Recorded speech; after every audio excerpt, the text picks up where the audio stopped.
너무 아름다운 찬양 올려드린 우리 시온 찬양대회 위해서 다시 한번 박수 부탁드리겠습니다. 네, 마치 깨거리와 같았습니다. 제가 주보를 낼 때만 해도 설교 제목을 문지기처럼 그리고 양처럼 이렇게 했는데 설교 준비하면서 제목이 좀 바뀌었습니다. 오늘 설교 제목은 목자처럼 그리고 양처럼입니다. 예.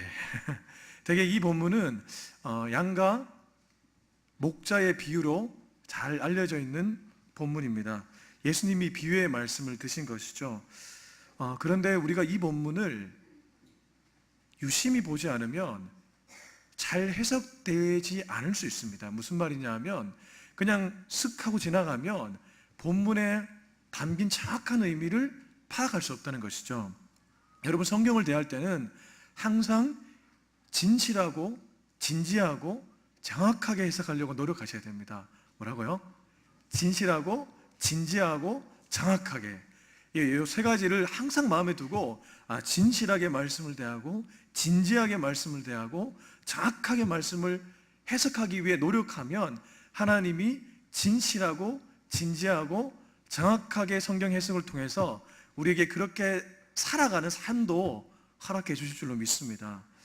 본문에 나오는 몇 가지 중요한 단어가 있습니다. 세 가지 정도가 중요할 것 같습니다. 첫 번째는 오늘 1절, 2절, 3절에 나오는 문이라는 단어입니다. 1절에 보시면 이렇게 예수님이 말하고 있습니다. 문을 통하여 양의 우리에 들어가지 아니하고 다른 데로 넘어가는 자는 절도며 강도요, 이렇게 얘기합니다. 여기 말하는 문은 양의 출입문을, 울타리의 출입문을 말하는 것이죠. 팔레스타인 지방에서는 목자가 양을 돌볼 때 대개 낮에는 울타리에 있는 것이 아니라 울타리 밖에서 자유롭게 풀을 먹도록 해줬습니다. 그러나 밤이 되면 다시금 그 자유롭게 풀을 먹고 있는 양들을 울타리 안으로 인솔했습니다. 이때 양들이 드나드는 문, 그리고 양을 치는 목자가 드나드는 문, 바로 그 출입문을 오늘 얘기하고 있습니다. 그런데 앞서 1절을 보시면 문을 통하여 양의 우리에 들어가지 아니하고 다른 데로 넘어가는 자는 절도하는 자고 강도라고까지 말하고 있습니다. 왜 이렇게 예수님이 강하게 말을 하고 있을까요? 당시에 양의 울타리로 들어가는 문은 하나밖에 없었습니다. 이 문을 통과하지 않으면 절대 울타리 안으로 들어갈 수 없었다는 것이죠. 달리 말하면 그 문이 아닌 다른 문을 통해, 다른 문이 존재하지도 않지만 다른 경로를 통해 들어가게 되면 그거는 필시 다른 의도를 가지고 양의 울타리에 들어갔다는 것이죠. 왜 그러냐 하면 밤에는 맹수가 양들을 공격하기 매우 좋았습니다. 그리고 밤에는 어두컴컴하니까 목자가 잠시 소홀한 틈을 타서 다른 목자나 혹은 다른 도둑들이 실제로 양을 훔쳐가는 일들이 있었습니다. 그래서 이 문을 통과하지 않는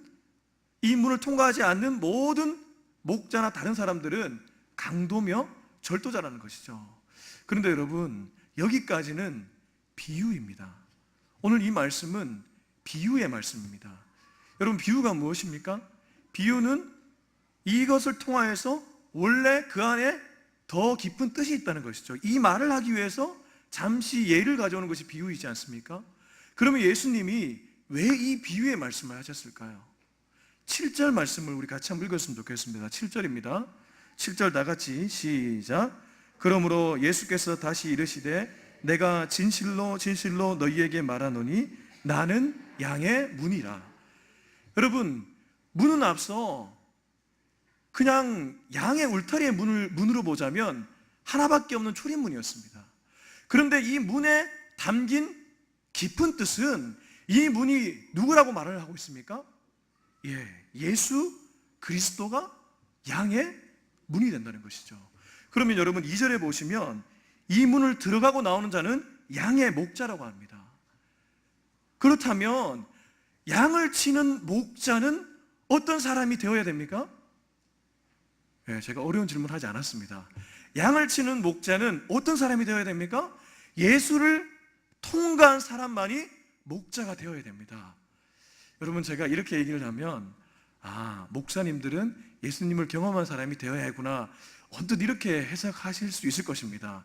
그런데 여러분, 우리 모두는 주님 앞에서 양이기도 하지만 목자이기도 합니다. 물론 좁은 의미로는 목사나 장로를 목자로 볼 수 있습니다. 그러나 조금 더 넓은 의미로 보면 우리가 어떤 영혼을 상대하고 있다면, 여러분 여기에는 주일학교 선생님도 계시고 순장님도 계시고 부순장님도 계시고 그런 직분이 없다고 하더라도 밖에서 누군가와 만나면 우리 모두는 목자라고 할 수 있습니다. 그리고 동시에 우리는 양이기도 합니다. 그러면 누가 좋은 목자인가? 예수를 통과한 자만이 좋은 목자가 될 수 있다는 사실입니다. 사랑하는 성도 여러분, 이게 매우 단순한 말 같지만 예수를 통과하지 않고 양을 치면 반드시 양을 엉뚱한 곳으로 인도하게 되어 있습니다. 예수님을 정말 사랑했지만 어리숙한 사람이 한 명 있었습니다. 그 사람이 바로 베드로입니다. 근데 여러분 아시는 것처럼 요한복음 마지막 장에서 예수님이 베드로와 대화할 때에 베드로에게 자신의 양을 맡길 때에 확인한 것은 딱 하나밖에 없었습니다. 그것이 무엇일까요? 왜 네가 나를 사랑하느냐? 예수님이 자신의 양을 맡길 때 확인하는 것은 출중한 능력이나 출중한 외모나 그것이 아니라 진실되게 나를 사랑하느냐, 바로 여기에 있는 줄로 믿습니다.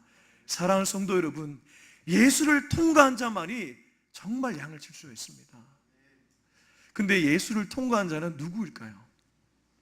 은혜를 아는 사람입니다.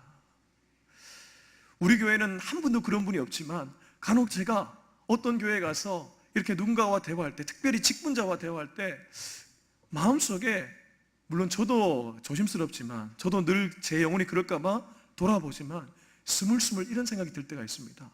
이분이 직분자인데, 이분이 리더인데 왜 이렇게 예수님의 향기가 느껴지지 않을까? 예수를 경험한 자는 마음이 무르게 되어 있습니다. 예수가 그 마음속에 들어왔기 때문에 딱딱한 마음이 아니고 물렁물렁한 마음이 되어 있습니다. 근데 이상하게 대화를 하니까 마음이 딱딱하게 그치 없어요. 그러면 그것은 겉으로는 예수를 말하고 있지만 주라고 실제로 예수님을 경험한 자는 아닐 수 있다는 것이죠. 사랑하는 성도 여러분, 특별히 오늘 오후 예배를 드리는 우리 모든 성도님들은 예수님을 마음속 깊이 인격적으로 영접한 은혜가 있기를 주의 이름으로 축원합니다. 예수님을 만난 자는 시냇가에 심은 나무와 같습니다. 여러분, 물이 흐르는 주변의 나무는 그 지대가 무릅니다. 물이 흐르고 있지 않습니까? 우리 모두는 어떤 의미에서 마치 물된 동산과 같이 시냇가에 심은 나무와 같이 물렁물렁하고 부드러운 마음으로 살아가야 되는 존재입니다. 9절입니다. 우리 9절 말씀 같이 한번 읽도록 하겠습니다. 다 같이 시작. 내가 문이니 누구든지 나로 말미암아 들어가면 구원을 받고 또는 들어가며 나오며 꼴을 얻으리라.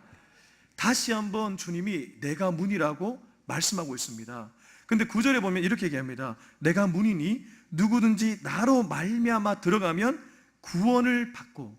첫 번째 예수를 통과한 자는 구원의 복을 누리는 자입니다. 근데 두 번째는 그 문을 들어가며 나오며 무엇을 얻는다고 하고 있죠? 꼴을 얻게 되어 있습니다. 그래서 예수를 경험한 자가 양을 치면 그 양이 풍성한 꼴을 먹게 되어 있습니다. 할렐루야. 여러분, 예수를 경험하시기 바랍니다. 계속해서 예수를 경험하시기 바랍니다. 우리가 예수를 경험할 때에, 계속해서 예수님을 묵상할 때에 우리 주변에 맡겨진 영혼들이 우리를 통하여서 꼴을 얻게 될 것입니다. 두 번째로 보아야 될 단어는 바로 양과 목자입니다. 여러분, 말씀이 길지만 3절부터 5절까지 우리 같이 한번 읽도록 하겠습니다. 다 같이 시작. 문지기는 그를 위하여 문을 열고 양은 그의 음성을 듣나니 그가 자기 양의 이름을 각각 불러 인도하여 내느니라. 자기 양을 다 내놓은 후에 앞서가면 양들이 그의 음성을 아는 고로 따라오되 타인의 음성은 알지 못하는 고로 타인을 따르지 아니하고 도리어 도망하느니라. 아멘. 두 번째 보아야 될 단어는 목자와 양입니다. 그런데 이 목자와 양의 관계를 한번 보십시오. 이 둘에는 중요한 특징이 하나 있습니다. 먼저 목자입니다.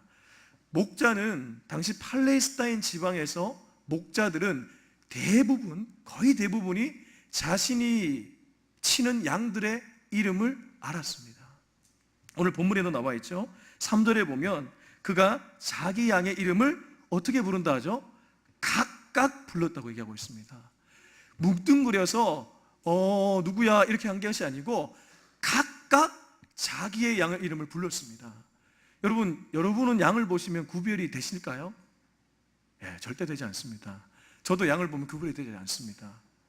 그런데 팔레스타인 지방에서 그래도 나름 프로 정신을 가진 목자들은 전부 다 양의 이름을 다 알았습니다. 이것은 무슨 의미일까요? 앞서 계속해서 제가 비유의 말씀이라고 했습니다. 양의 이름을 각각 안다는 것이 무슨 의미일까요? 여러분이 짐작하는 것과 비슷합니다. 제가 얼마 전에 제 지인과 깊은 대화를 할 기회가 있었습니다. 이 사람은 지금 기독교 미션스쿨에서 교목으로 일하고 있습니다. 저와 비슷한 또래입니다. 그런데 교육에 대한 아주 사명감을 가지고 교목으로 일하고 있는 그런 목사입니다. 근데 그 교목과 대화를 하던 중에 제가 너무 큰 은혜를 받았습니다. 그의 여러 가지 말들 통해서 은혜를 받았지만 특별히 그가 이런 얘기를 하더라고요.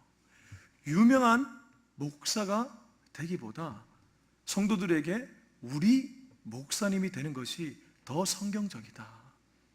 또 거꾸로 자기가 이제 교목을 하니까 그 사람은 교육과 목사의 중간지대에 있지 않습니까? 훌륭한 유명한 선생님이 되기보다 우리 선생님이 되는 것이 더 교육적이다. 저는 그 얘기를 듣는데 너무 와닿는 거예요. 여러분 지금 시중에 나갈 것도 없습니다. 여러분 휴대폰으로 유튜브 검색하면 우리 담임 목사님도 워낙 유명하지만 너무 유명한 목사님들 말씀을 그냥 쉽게 들을 수 있습니다. 실명을 거론해서 죄송하지만 저는 이찬수 목사님보다 설교를 잘하지 못합니다. 저는 하여튼 유명한 목사님보다 설교를 잘할 수가 없습니다. 그런데 그 교목이 하는 말이 아무개 목사처럼 설교를 잘할 수는 없지만 내가 소속되어 있는 그 현장에서 그 성도를 가장 잘하는 것은 바로 너희다. 할렐루야. 맞지 않습니까? 이찬수 목사님이 유명해도 이찬수 목사님이 저희 신혼부부 모임의 구성원들을 알 수는 없습니다. 제가 담당하고 있거든요. 내가 있는 그 현장의 사람들은 내가 가장 잘합니다. 여기 목자가 자기 양의 이름을 안다는 것은 바로 이것을 얘기합니다. 1000명을 치고 10,000명을 치는 목자는 아닐 수 있습니다. 여러분 우리 모두가 유명한 스타가 될 수는 없습니다. 그러나 내가 소속된 그 현장에서 내게 맡겨진 그 일을 가장 잘 알고 가장 잘하는 사람이 되면 우리는 모두 하나님께 쓰임받는 목자가 될 수 있는 줄로 믿습니다. 두 번째, 양입니다. 여러분 양은 여기 보면 누구의 음성을 안다고 하고 있죠? 목자의 음성을 알고 있다고 얘기합니다. 이것은 양의 특성과 연관이 있습니다. 양은 시력이 매우 좋지 못한 동물입니다. 3m 앞을 보지 못한다고 합니다. 그러니까 시력이 3m까지밖에 안 된다는 것이죠. 아주 시야가 너무 좋지 못한 것이 양이라는 동물입니다. 그래서 양은 어쩔 수 없이 귀가 예민할 수밖에 없습니다. 앞에 목자가 앞서서 인솔하면 그 목자의 음성에 아주 예민하게 반응해서 목자의 음성을 듣고 따라가는 것이죠. 그래서 양은 독립적인 동물이 아니고 매우 의존적인 동물입니다. 그렇지 않습니까? 독립적인 동물이 될 수가 없는 것이죠. 눈이 좋지 않기 때문에. 사랑하는 성도 여러분, 우리는 앞서 목자이기도 하지만 양이기도 한다고 말씀드렸습니다. 신앙생활하는 성도는 어떻게 살아가야 될까요? 가끔씩 굉장히 독립적으로 살아가는 분들이 있습니다. 주도적으로 해나가시고 보면 훌륭합니다. 그런데 그것은 신앙적이지는 않습니다. 무릇 신앙생활을 잘하는 사람들의 공통점은 아주 큰 일도 그렇거니와 아주 작은 일도 하나님께 묻고 하나님의 음성을 듣고 따라가는 자인 줄로 믿습니다. 사랑하는 성도 여러분, 이제 우리는 방학을 맞이하게 됩니다. 이 방학을 어떻게 보내시겠습니까? 이 여름방학을 어떻게 보내시겠습니까? 하반기를 어떻게 열어가시겠습니까? 기도에 무릎을 꿇고 하나님의 음성을 듣기 위해 몸부림치시기 바랍니다. 우리가 하나님의 음성을 듣고 움직이는 것이 바로 신앙생활하는 사람들의 모습인 것입니다. 말씀을 맺으려고 합니다. 말씀을 맺으면서 이 목자와 양의 이 모습을 교회로 좀 보았으면 좋겠습니다. 여러분, 앞서 목자는 자기 양의 이름을 모두 알고 있다고 말씀드렸습니다. 양은 목자의 음성을 정확하게 기억하고 있다고 말씀드렸습니다. 이 그림이 아름다운 교회 공동체의 모습입니다. 목자는, 우리 모두는 목자이기도 하지만 양이기도 합니다. 우리가 목자처럼 우리가 속한 상황들을 잘 알고 그 상황을 위해 애를 쓰고, 또 동시에 하나님의 음성을 듣기 위해 예민한 것, 이 모습이 좋은 공동체, 좋은 교회의 모습이라는 것이죠. 여러분, 유명한 소설 중에 중국 소설입니다. 삼국지가 있습니다. 여러분, 삼국지 다들 아시나요? 네, 모르실 리가 없습니다. 삼국지는 뭐 읽지는 않더라도 대충 압니다. 삼국지에 보면 유명한 인물들 많이 나옵니다. 그 중에 관우라는 자가 있습니다. 관우. 도원결이라고 혹시 들어보셨나요? 도원결이라고 관우와 장비와 유비가 한 곳에서 결의를 합니다. 도원결의. 거기서 이제 우리가 인과 의로 뭉쳐지자. 그래서 우리가 한 나라를 세우자. 그렇게 해서 이 사람들이 나라를 세워서 이끌고 갑니다. 그런데 그 반대편에 또 다른 나라가 있었습니다. 그 나라를 이끌던 그 나라의 왕은 조조라는 자였습니다.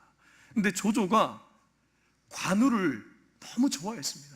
관우가 싸움도 잘하지만 용맹스럽고 충성스러운 부하였거든요. 그래서 여러 가지 우여곡절 끝에 관우를 자기 스라에 두게 되었습니다. 이 관우에게 조조가 매일 밤 찾아갑니다. 내가 너한테 이거 줄게, 내 밑에서 일해달라. 내가 너에게 이거 줄게, 내 밑에서 일해달라. 사실 당시 보면 유비보다 조조가 더 똑똑하고 어떤 의미에서 더 넓은 영토를 다스리는 왕이었습니다. 여러분이 관우였으면 어떻게 했을까요? 이거 쉽지 않습니다. 우리는 조조한테 넘어갔을 수도 있습니다. 뭐 말도 좋은 거 주죠, 칼도 좋은 거 주죠.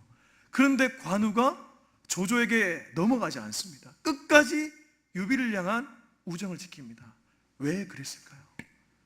제가 왜 설교 결론으로 이것을 가져왔냐면, 관우는 유비와 또 장비와 했던 도원결의를 통해서 정치적인 공동체, 정치적인 그것에 자기의 목적을 둔 삶을 살아간 것이 아니라 인과 의라는 아주 더 고차원적인 것에 자기의 목적을 두고 살아갔기 때문에 조조가 아무리 가문이설로 설득해도 넘어가지 않았던 것이죠. 사랑하는 성도 여러분, 이 세상에 공동체가 많이 있습니다. 어떤 의미에서 우리 교회보다 더 좋은 교회가 있을 수도 있습니다. 그러나 여러분, 우리는 어떤 의미에서 목자와 양으로 묶여져 있습니다. 그렇다면 우리가 이러한 관우처럼 인과 의를 추구하는 이 고차원적인 삶을 살아가서 남의 공동체에 관심을 가지고 남의 것을 부러워하는 사람이 아니라 오히려 내가 속한 이 공동체를 사랑하며 살아가는 것, 그것이 바로 하나님이 우리에게 허락하신 사명인 줄로 믿습니다. 이 은혜를 따라 살아가 이번 한 주 하나님의 은혜를 풍성하게 누리는 저와 여러분이 될 수 있길 주의 이름으로 축원합니다. 기도하겠습니다. 하나님 아버지, 오늘 우리는 목자처럼 그리고 양처럼 살아가는 그 하나님의 뜻을 듣게 되었습니다. 하나님, 우리도 예수님의 비유처럼 예수를 통과해서 예수님을 매일 경험하며 살아가는 자들이 되게 하여 주시옵소서.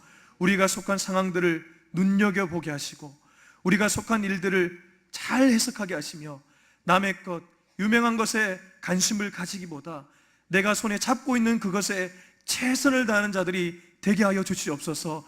그래서 우리 공동체에 정말 선한 영향력을 끼칠 수 있는 우리 모두 되게 하여